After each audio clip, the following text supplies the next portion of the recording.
magluluto at magpakain ng aking mga amo. Nandito kami sa Muhammadiyah kasi nga mag-swimming yung mga bata. Pagkatapos mag-swimming, pag mga 8 na, uuwi na kami sa bahay namin. Tapos babalik uli kami bukas. Kasi Thursday, weekend, kaya dito kami tatambay uli.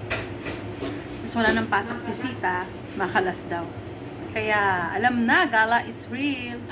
Eh, bisita ako, nahiya pa siya. Makain akong ice cream eh. Ice cream pampapayat. Ice cream pampapayat.